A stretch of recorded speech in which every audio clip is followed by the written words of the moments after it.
What's up, awesome people in the world?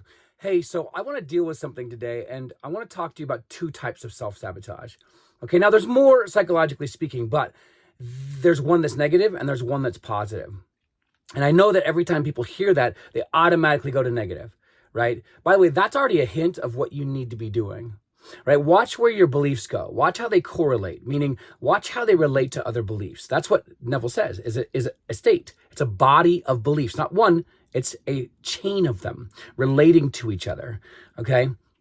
So watch those. Watch where your brain goes when you think of cars. Is it cars, traffic, or cars and, break down, cars age, cars rust. All of these kinds of things actually matter. So, and this is the same with people. This is the same with money. This is the same with anything. Watch where your brain goes and how it correlates. That's always going to lead you back to some sort of memory though. Okay. So that was a little advertisement, but let's get back to this. Two types of self-sabotage. All right. The main one is the negative one, okay? So the negative self-sabotage is I've done something against myself that doesn't benefit me, okay? So I've done something because I don't believe I'm capable. I've done something that I have like procrastination, right? So you'll procrastinate because you think, oh, this isn't perfect, which means you think you need to be perfect before something happens, right? Now, that's the one that most people are aware of. Okay, and that's the one that we need to work on and helping you with and making sure that you're healing from. Because self-sabotage means somebody in your life or a series of memories or a series of events, either in your recent past or in your later past, has kind of basically built up a version of yourself. This is very, very, very, very key, that you have bought into, that you have, well, this is who I am.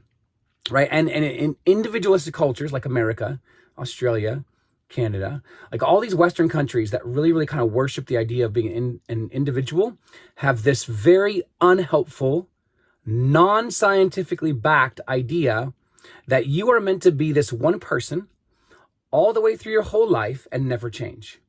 Right. We even have phrases, and I've already used one of them, or we even have it in our marketing. Oh, just be yourself, or be more yourself, or right? And the idea is that you don't change. Manifestation is all about becoming a change junkie, right? And it is the opposite to individualistic cultures. And because in the individualistic cultures, we worship the idea of be this person and only that person. Stick to your guns. Even that phrase in and of itself is one that is like, hey, bite down, do whatever it takes, do what but do whatever it takes to stay and be that one person, right? So this is very, very key to understand this, okay?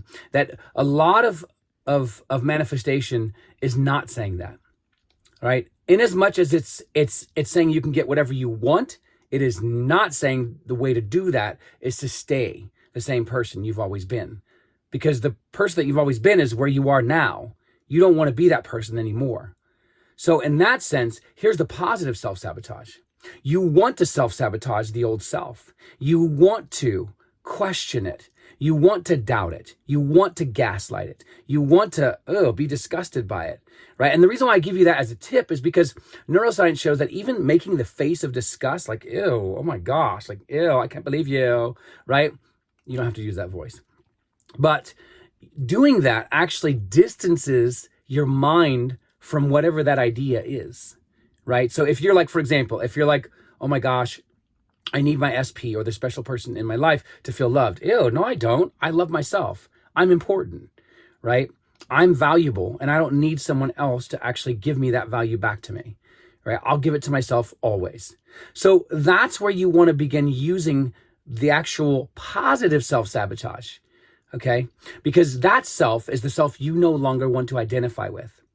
But the negative self-sabotage, ironically, is where you want to actually begin all of the work, all of the healing, okay? Because if you've watched any of my other videos, neuroscience shows that we are a bundle of memories that we keep repeating over and over and over. And Neville Goddard was ahead of his time because his notion of revision, which you can't really see that anywhere else, okay, is pretty spot on even within the field of neuroscience. In that, and I've shared this in other videos, that it actually mirrors things like memory reconsolidation, or it mirrors the brain's neuroplasticity, the ability to learn and grow and change. And if you really want to understand what revision is, it's you are unlearning something that you weren't ever meant to learn. So if you think that you're a person who is worthy of rejection, revision is unlearning that, right?